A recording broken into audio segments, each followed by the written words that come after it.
बिहार में घर के मुखिया की चाकू से गोदकर निर्मम हत्या। मृतक के परिजनों ने गोद ली बेटी के प्रेमी पर लगाया आरोप। कहा लड़की से शादी के विरोध पर कर डाली हत्या। गाजीपुर बॉर्डर पर नए कृषि कानूनों को लेकर आक्रोश में किसानों की संख्या को देखते हुए बॉर्डर पर लगे दवा के स्टॉल। दिक्कत परेशानी होने पर किसानों को दी जा रही दवाइयां। किसान आंदोलन के चलते यूपी से दिल्ली के रूट चेंज। आनंद विहार बस अड्डे पर आ रही सिर्फ 35% बसें। बोले बस ड्राइवर नहीं मिल रही पर्याप्त सवारियां। दिलशाद गार्डन में ईवास हॉस्पिटल के सामने का रोड खस्ताहाल। सीवर लाइन डालने के लिए तोड़ा गया था रोड। करीब 4 महीने बीत जाने के बावजूद नहीं हुआ निर्माण। उड़ती धूल फैलाती है प्रदूषण। और गांधीनगर से बीजेपी विधायक अनिल वाजपेयी की अनोखी जनसंपर्क मुहिम। घर घर जाकर सुन रहे लोगों की समस्याएं। मुहिम को दिया आपका विधायक आपके द्वार नाम। नमस्कार, आप देख रहे हैं पूर्वी दिल्ली खास और मैं हूं आपके साथ पवन पांडे। बड़ी खबर के साथ बुलेटिन की शुरुआत करेंगे, जिसमें दिल्ली के थाना खजुरी इलाके में 50 साल के विजेंद्र की चाकुओं से गोदकर निर्मम हत्या कर देने का मामला सामने आया है।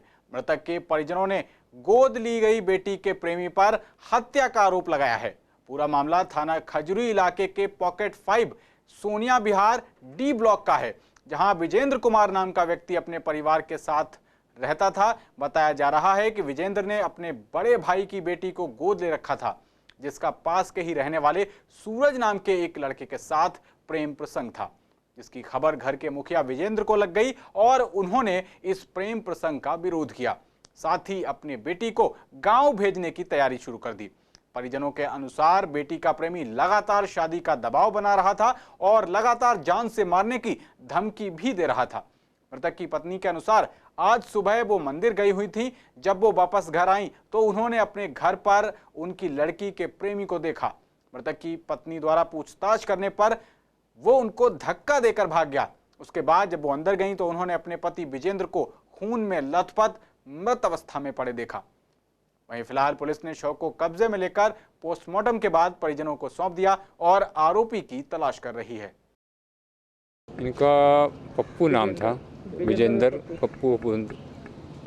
उम्र करीबन 50 किलोमीटर में होगी, लेकिन हमें तो सिर्फ यही पता चला था कि इनका ऐसे बात हुई है, तभी हम आए हैं।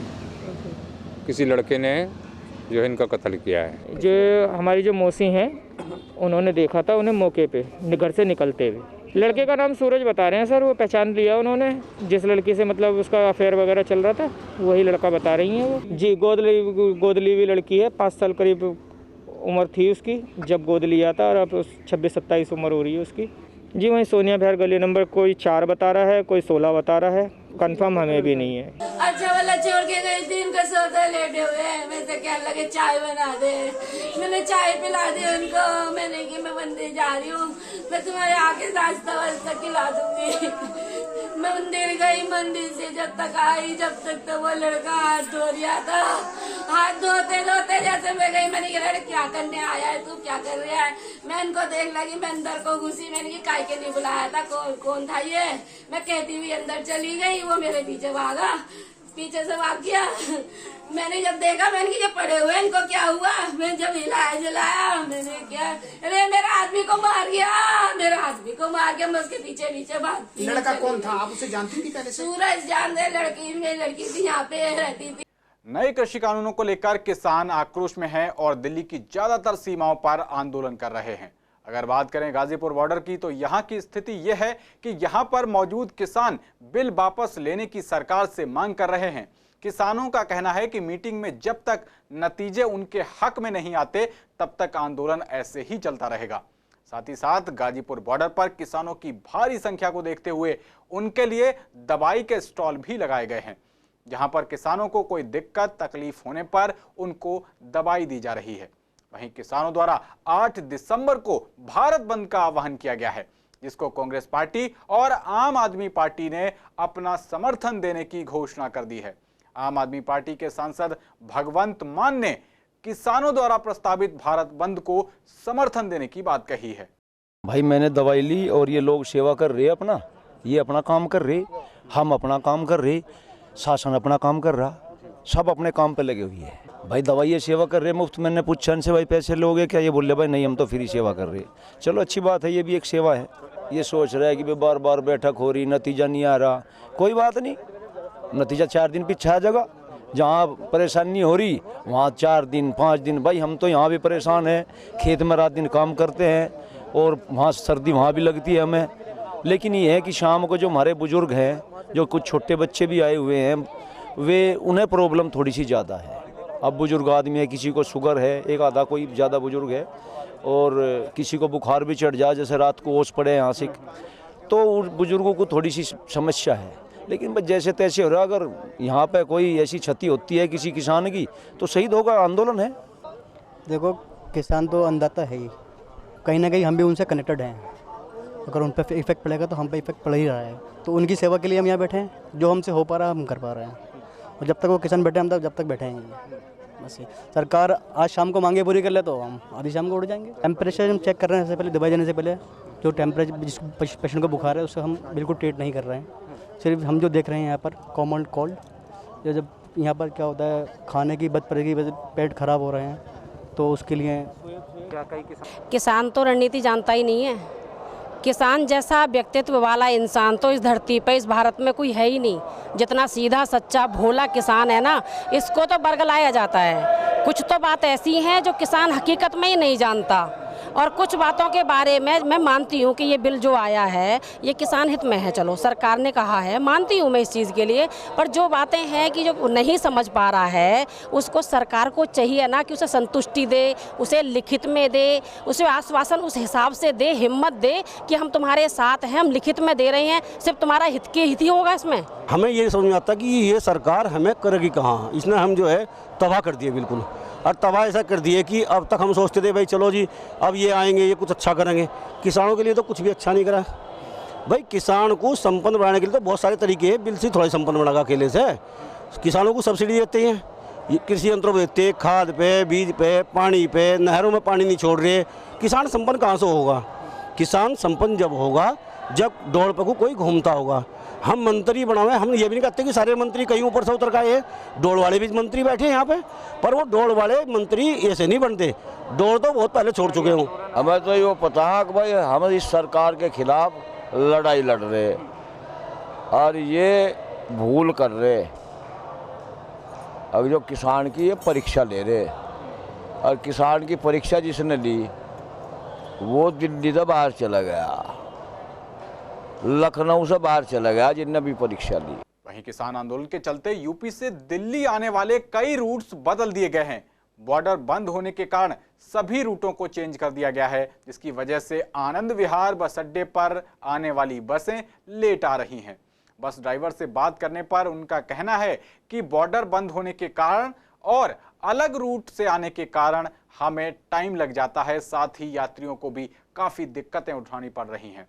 ड्राइवर का कहना है कि उनको पर्याप्त संख्या में सवारियां भी नहीं मिल रही और घूम घूम कर यात्रा के चलते उन्हें आने जाने में कई घंटे फालतू लग जाते हैं, जिसकी वजह से आनंद विहार बस अड्डे पर पहले के मुकाबले केवल 30 से 35% बसें ही आ रही हैं।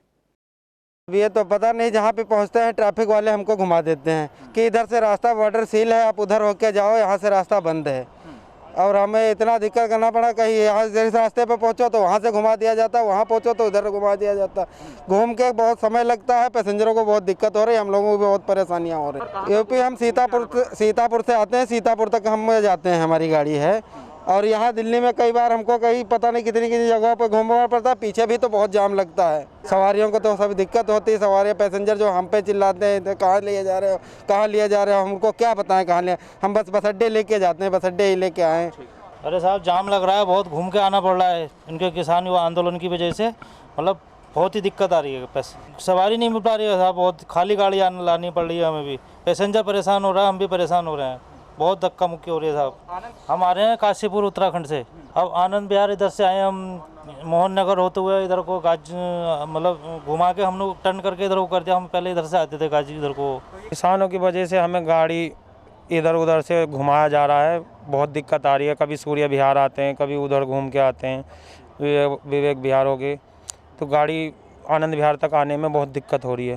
आनंद विहार पहुंचने में हमारा एक डेढ़ घंटे फालतू वेस्ट हो जाता है आनंद विहार आने के लिए। बसें बहुत कम आनंद विहार आ पा रही हैं इस आंदोलन की वजह से। रोड बंद होने के कारण डासनासी रोड ऊपर बंद कर देते हैं। फिर नहीं, उसी रूट पे घूम के आना पड़ता है। फिर ऐसे सीधे जाएंगे तो सवारी भी नहीं मिलेंगी, खाली गाड़ी कोई जाएगी।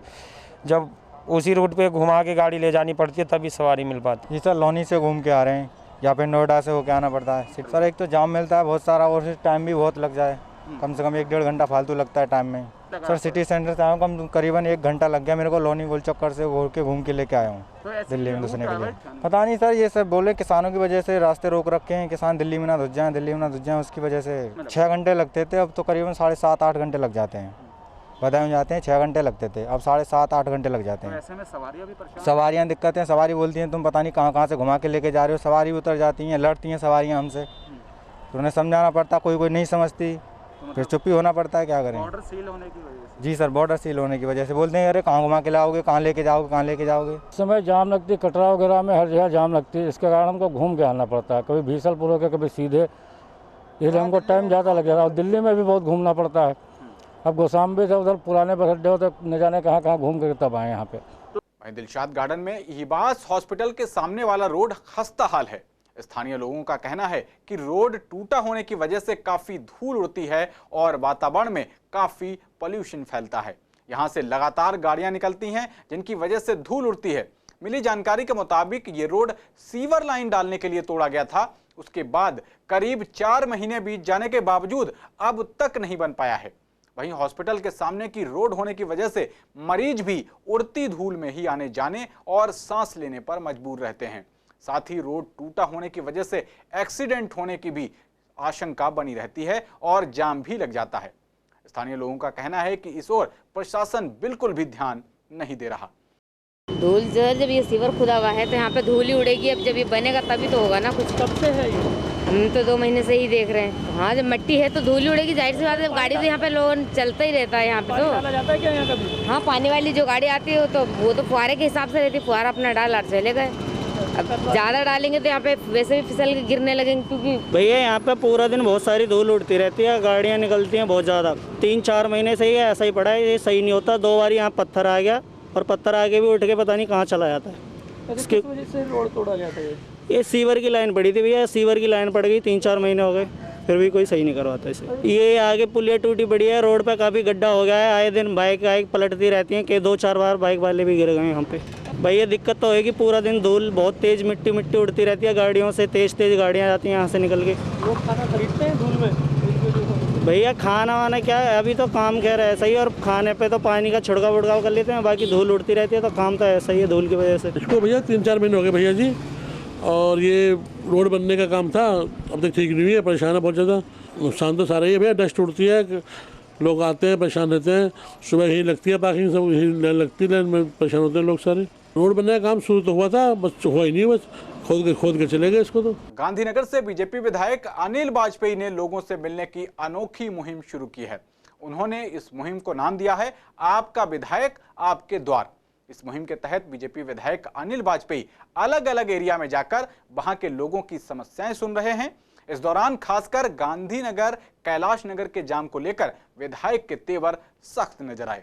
वहीं विधायक जी ने शास्त्री पार्क में अपने कार्यालय का भी उद्घाटन किया। उनका कहना है कि उनका ऑफिस शास्त्री पार्क से खासा दूरी पर है, जिसके चलते वो शास्त्री पार्क में भी एक ऑफिस बना रहे हैं, जिससे जनता से उनका संवाद आसानी से हो सकेगा। मैंने अपनी विधानसभा में आपका विधायक आपके द्वार, घर घर आपके द्वार, ये कार्यक्रम शुरू किया है। ये मेरा इस विधायक बनने के बाद ये दूसरा कार्यक्रम साबिर भाई के यहाँ शास्त्री पार्क में है। और यहाँ से अगर देखा जाए तो एक तरीके से हमने अपने कार्यालय का भी उद्घाटन कर दिया है। हर हफ्ते की शुक्रवार को दिन हम यहाँ पर बैठ के जनता की समस्याओं को सुनेंगे। उसमें हमारे अधिकारी भी सारे मौजूद रहेंगे। आज भी सारे अधिकारी आए थे और जनता का जो भी काम होगा यहाँ बैठ के किया जाएगा। और ये मेरा मकसद है, 21 साल बाद भारतीय जनता पार्टी इस विधानसभा में चुनाव जीत कर आई है, तो हमको सीधा जनता के साथ संवाद करना है, पार्टी को, संगठन को मजबूत करना है। और जिस तरीके से, क्योंकि कई लोग विधायकों से मिलने में बहुत दूर पड़ जाता है इलाका, मान लो शास्त्री पार्क बहुत दूर है और मेरा कार्यालय राजगढ़ में है, तो कई लोगों को सीधी ट्रांसपोर्टेशन की सुविधा नहीं है। आदमी रिक्शे से जाए तो 100 रुपये खर्च होते हैं। तो मैंने निश्चय किया है कि उनको मेरे यहाँ आने की कोई ज़रूरत नहीं है, मैं उनके दरवाजे जाऊँगा। तो आज ये कार्यक्रम किया है और हर हफ्ता सप्ताह में दो जगह हमारा आपका विधायक आपके द्वार होगा, जहां मैं जाकर जनता की समस्याओं को सुनूंगा। दिल्ली में कोरोना के बेकाबू होने के बाद से ही मास्क न लगाने वालों पर सख्ती बरती जा रही है। मास्क न लगाने वालों का 2000 रुपए का चालान किया जा रहा है। मौजूदा हालातों में दिल्ली में एक्टिव केसों की संख्या तो घटी है, लेकिन मौतों का आंकड़ा अब भी 50 के पार बरकरार है, जिसको लेकर हमने शाहदरा जिले के एडीएम नितिन जिंदल से बात की। उन्होंने बताया कि पहले के मुकाबले करीब 80% लोग जागरूक हो चुके हैं और मास्क पहनकर ही बाहर निकल रहे हैं। पहले जहां दिन भर में 20 से 25 चालान होते थे, पर अब दिन भर में 2 से 3 चालान ही होते हैं। साथ ही एडीएम का कहना था कि चालान महंगा होने से एक चुनौती भी सामने आई है, क्योंकि कई बार जिनका चालान कटता है वो चालान महंगा होने की वजह से लड़ाई करने पर भी आमादा हो जाते हैं। एडीएम के मुताबिक शाहदरा डिस्ट्रिक्ट में भी कोरोना की स्थिति सुधरती जा रही है। शाहदरा डिस्ट्रिक्ट में कोरोना जांच की संख्या अब 3500 के आसपास कर दी गई है। नहीं, मास्क के चालान अब कम होने लगे हैं, क्योंकि जैसे ही ये 2000 रुपये का हुआ है तो लोगों में थोड़ा डर का माहौल हुआ है कि इतना पैसा लगेगा, तो लोगों ने अब जो है मास्क डालना और ज़्यादा यूज़ करना शुरू कर दिया है। और पहले हमारे डिस्ट्रिक्ट में तकरीबन हर रोज़ 650 चालान होते थे, जो कम होकर अब 300 के आसपास रह गए हैं। अभी कल का जो हमारा चालान का डाटा है वो 325 है जी। जितना भी कोई भी पॉजिटिव केस आता है तो उसके हम तकरीबन 18 जो कॉन्टैक्ट्स हैं उनको भी ट्रेस करते हैं, जिससे कि अगर उनमें से भी अगर कोई सिम्टोमेटिक है, कोई और है, तो उसका इमीडिएटली टेस्ट करवाते हैं ताकि ये फर्दर स्प्रेड नहीं हो। और मार्केट एरिया में भी हमने 35 कंटेनमेंट जोन्स बनाए हैं और अब पॉजिटिव केसेस आज की डेट में 1693 ही रह गए हैं शाहदरा डिस्ट्रिक्ट में, जिसके अंदर से भी 300 केस जो हैं वो हॉस्पिटल्स के हैं, जो अदर डिस्ट्रिक्ट से भी लोग शाहदरा डिस्ट्रिक्ट में ट्रीटमेंट के लिए आ रहे हैं। और अभी हमने कल ही हमारी डिस्ट्रिक्ट में वैक्सीनेशन रोल आउट के लिए भी प्रिपरेशन शुरू कर दी है। कल हमारी फर्स्ट मीटिंग भी इसकी DTF की हो गई है और जैसे जैसे फर्दर गवर्नमेंट से डायरेक्शंस आएंगी तो हम इसमें भी आगे कार्रवाई करेंगे, काम करेंगे। और साथ साथ आप लोगों ने इतने लंबे टाइम से इसमें सहयोग दिया है, आप जनता ने भी दिया है आपके माध्यम से, तो मैं इस चैनल के थ्रू एक अपील करना चाहता हूँ कि आप लोग जो मुख्य अभी हमारे इससे लड़ने के जो हथियार हैं, जो डिस्टेंस है वो 2 गज की दूरी वो बनाए रखें, मास्क का यूज़ करें और time to time hand wash करें, जिससे कि इसको हम कंटेन कर सकें। खबरों में आगे बढ़ते हैं। विश्वास नगर की भीकम सिंह कॉलोनी रोड पर 4 महीने बाद सफाई की गई। स्थानीय लोगों का कहना है कि रोड पर मिट्टी और कूड़ा पड़ा रहता था, जिसकी वजह से रोड पर काफी धूल उड़ती थी और गंदगी रहती थी। इसके बाद DDA द्वारा रोड की सफाई करवाई जा रही है। हालांकि ये अच्छा काम है, पर यह काम काफी लेट हुआ है। पिछले 4-5 महीने से रोड पर लगातार धूल उड़ती रहती थी। रोड बनने के बाद से ही कभी भी इस रोड से मिट्टी नहीं हटाई गई थी। सर, जो रोड पर जो मलबा जमा हुआ है ना, जो सीमेंट जो काम चला है का, तो वो साफ हो रहा है। आपने आगे भी देखा होगा, जैसे आगे साफ हो रहा है ऐसे ही ये साफ हो जाएगा अब सारा। कब से जमा होता है मलबा? नहीं सर, इस बारे में कुछ नहीं पता। नहीं, सफाई किस लिए की जा रही है? सफाई तो होनी चाहिए, हमेशा होनी चाहिए और लगातार सफाई होनी चाहिए, बिल्कुल होनी चाहिए। लेकिन पिछले 5-7 दिनों से यहाँ देखा कि सफाई करने में बहुत अच्छा सुधार हो रहा है। DDA और MCD मिलके दोनों आपस में जो भी समन्वय बना के बढ़िया सफाई कर रहे हैं। पहले से सुधार है।